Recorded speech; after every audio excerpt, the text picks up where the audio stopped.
what's the difference between bioidentical hormones and synthetic hormones, and how do they affect you differently? Okay, generally speaking, when it comes to bioidentical compared to the synthesized hormones, the bioidentical are built more like what your body has. So if it's testosterone, progesterone, estrogen, they're what your body produces, so there are fewer side effects with it. The synthetic hormones will work. I'm not going to tell you that they don't. The problem is, because they are synthesized, the body has a harder time utilizing them, and there can be greater side effects from it. Moodiness, tenderness, all kinds of things that are going on with it. So the best way to go is using the bioidentical, which is closer to what your body produces, fewer side effects, much quicker to respond. And is there how long does it take if you start taking hormones before you start feeling a difference? Okay, when it comes to those kind of things, that's one thing that I can't really give you a good answer for it, because you may be a fast responder and within a few days you're feeling the difference. Some people, for myself, when I started with it, they gave it to me and it was probably 6 weeks before I noticed anything. Things were happening, but they were subtle enough that it wasn't something that I noticed right away. So there's that variability with those kind of things. When you get it, you may be a fast responder and you're feeling, wow, this is really good, I'm feeling great. But you may be one that's also that it's a slower response because your body is, you're just making the changes and getting used to what's going on with it. So you takes you a while to do that. So it can take anywhere from a few days to 6 weeks with those kind of things. Anything you take with that. And then suddenly you're like, woo, I feel different. Yep. So how do you know, do you do a blood test, or how do you find out what you need? Well, first of all, we get lab work. Mm-hmm. The lab work then gives me a level for you. And most of the lab work is really kind of, I don't know how to say it, but it's not really that accurate, because when they're drawing the blood work for you, they're comparing your blood work to people who are also ill. So it's one of those things. I don't use the lab work to do anything other than telling me I'm staying the same, I'm gaining, or I'm losing ground. My main concern is, how do you feel? We've started you on this medication. What are you feeling? And it can take, like I said, 6 weeks for that to begin to occur. Thyroid can be one of those things. I give it to you. 6 weeks later, you're saying, I'm really feeling good, but, and that's what I need to know, is when you're feeling better, but the issue that's going on with it. You take the thyroid, I give it to you, you take it in the morning, you feel really good in the morning. By noon, 1 o'clock, you're starting to feel a downward trend. So it's how you feel that tells me to know how I need to treat you and what dosage I need to give. And then, how often do you have to come back and like you take it and you check in with you weekly, daily? What? Well, basically, it's, if you need to check in with me daily, that's what I want to know, because that helps me to know kind of where you're going. Sometimes the questions are not the most appropriate to get where I need, but it's helping me to understand you.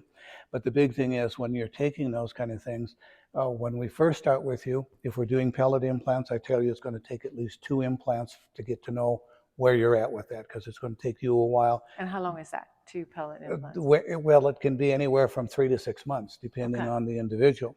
Same thing with when I'm doing the injections. The injections are going to give you a quick spike, and then it's going to taper.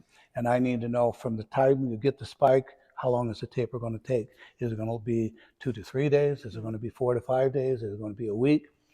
That's the only thing, you're the only one that can tell me with that.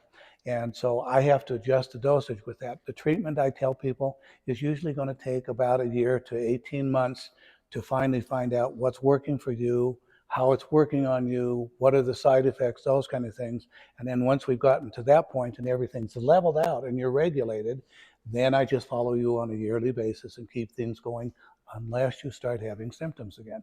Then we have to relook at everything. Oh, okay. So it's like a year and you're humming along, and then, okay. Now, what about a Dutch test? The Dutch test? Yeah. That's a good test to use. Again, it's one of those things that they all work really well. If you want the Dutch test, we can get that done for you. It's done with saliva and those kind of things. So you're looking at a different level with those kind of things, and that's what I have to look at. I can't look at any lab work and say, this is the exact level. It's what I'm seeing. Are you getting it with the, I'm trying to think, there's a saliva test that comes out of Spokane, Washington. There's this Dutch test. There's the DNA testing. There's so many things that I can use to look and see what's going on with you. And the big thing is, how are you responding to what I'm giving you? That's a big issue. And is there a case where does everyone need hormones, or is there like you don't need them? Like, Generally speaking, if you're talking about the children under the age of probably 13 before puberty, they're generally pretty well good to go. After that point in time, because of the stressful lifestyles we lead, the types of things that we do, the lack of sleep, the things that we do not do to ourselves, smoking, drinking, using marijuana, all affect those kind of things. So during that, from the time you're 13 until you're ready to check out of this world, you're probably going to need hormones. But the level that you need, I don't know until I look at what's going on with it and treat you accordingly. so smoking weed changes your hormone? Not that I do, but that was, When you're using marijuana, yeah. the big thing does, my example is that I had a 21-year-old who came to see me. If you'd have seen him, you would have thought he was the picture of health. Everything was wonderful. We drew his lab work. His testosterone came back at 21. And I'm saying, 21 and 21? I don't think so. So we redrew it, came back at 21, came in and I did the visit with him, spent probably an hour with him, did a physical on him. Everything looked fine. And then I got into the history. What do you do? How do you eat? He ate clean. He exercised. He said, but starting Friday afternoon until Sunday, I use marijuana and I use it quite heavily. Mm. And that will shut your testosterone down. It'll affect your progesterone, the estrogen. It has other things that most people don't even know about because marijuana has over 260 chemicals that we know nothing about. Oh, interesting. I never knew that. Yeah. Wow. How soon can we start? We can start tomorrow as long as we get the lab work done. And once I get that back, then I can start treating you and doing whatever needs to be done. Mm. So if you get the hormone pellets, mm-hmm. How does that process? What is that process? Okay, first of all, I have to get a lab value. I need to know how high or how low your testosterone is. Once I do that and I know what's going on with it, then as a female, I need to know your estrogen level, your progesterone level. I need to look at your thyroid. I need to look at hemoglobin A1C. Because the problem with most providers when they look at that, they'll look at one thing. It's your testosterone, it's your estrogen, it's your progesterone, but they all play together. So I look at the whole picture and see what's going on with it to start with. Then when we do that, if you're doing pellets, because we can do it with creams, which don't work really well, injections work, but they have to synthesize and cause problems. The pellets are more bioidentical hormone replacement with that. So when I do that, I look at your level. I go into on our dosing site and I put in all of your information, your age, your gender, your ethnicity, your weight, all of the things that are going on with it, as well as the lab work. Then that tells me on that what I need to do as far as the dose goes on with you. Because if you're menstruating, you're not menstruating a hormone. If you have had a hysterectomy, if you've had breast cancer, all of that goes into that. So I know exactly what's going on with it. It's still kind of a guess with what goes on because I don't know how you're going to respond. So we get you in there. Today we implant you with the pellets. They give me the dosing site. You need 137.5 milligrams of testosterone. That's great. We put it in on you. But you may be a quick user and dump it quicker because it's 24/7 when you're getting the pellets. Whereas with the injections and cream, it's applied and then you lose that. But they are 24 hours, 7 days a week, you're getting it, which is like your body does. You work out, it ramps it up. When you're through, then it brings it back down to the normal level and you've got it. And so we do that, and it takes about 4 weeks for the level to kind of reach where it should be. So we have you come back in at 4 weeks. We redraw the lab work. I see you 2 to 3 days later after I get the results back. Ask how you're doing, what's going on with you, how's your sleep, what's your energy. I want to know what's going on with you. That gives me an idea of what goes on. I look at the levels, and when the levels come back, then I look to see, are you where you should be? And if I had the chart here, I could show you where it is. Women need to be much higher than what they're normally thinking because most providers, as long as you're within what they consider the normal value, we don't need to treat you. But research shows that all of those levels need to be higher. Testosterone, the thyroid, all of them need to be higher than what the normal lab work needs to be. So once we do that, if you come back and your level is lower than what I'm expecting, then I do what we call a booster dose, which gives you a little added level of the testosterone or whatever. And then we see what happens with that.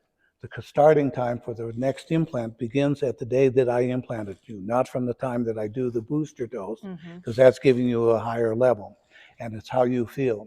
So then 3 months, 4 months, 5 months, 6 months later, depending on how you're feeling, it goes on with that. Because the concern is not so much getting the rise as when do you start feeling the downward trend. And everybody has a trigger for what goes on with that kind of thing. Oh, my libido isn't so high. I'm having hot flashes, whatever. That gives me an idea of what goes on with it. So once we give you the booster dose and we know where you're at, the next time I implant you, then I know about what we need to have, because I know you need more than what the dosing site says. Then we just go on and get that going. And for the first year, we check that to see it a little more frequently. But after you got that and you're telling me I'm feeling fine, I'm sleeping better, I've got more energy, I really don't need to do anything. You're on automatic pilot. And once you start with hormones, is that for the rest of your life? That depends on what you want. If you want to feel better, yes, it will be the rest of your life. If you're one that wants to say, well, I'm not sure I want to keep this up for the rest of my life, you can stop. But what's going to happen is that when you do that, your testosterone, your progesterone, all of those things will drop down to the level, if not lower, than what they were before. So it's up to you. Do you want to feel better? Do you want to not want to feel better? That's a tough choice. It's your choice, not mine. Yeah. So. It looks like I need to schedule tomorrow. And we can do that. We can get you in there to do the pellets implants. It takes me all of maybe 20 to 25 minutes to gather up all of the stuff, get it done, do the anesthetizing of the area, make the incision, insert the pellets, and walk away. You're done. What exactly is a pellet? What does it look like? How do you put it in? Do you want me to get the samples? Because I've got some in there. We're going to be out of battery here. Just tell me what the size and where you put them. Well, they sit there and say they're the size of a grain of rice. They're really not the size of a grain of rice.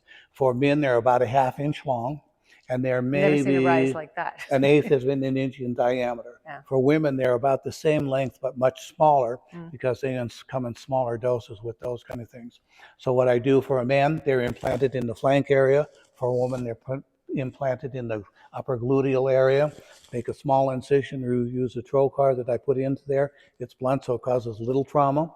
And then I put the pellets in, close it up with a steri strip, put a pressure dressing on it, and you're good to go. Does it hurt? The initial anesthetizing with the needle is the only part that it hurts. Oh, okay. It's a small pin prick, and it goes over. Once I can numb it up, I'm good to go. And that's all it takes.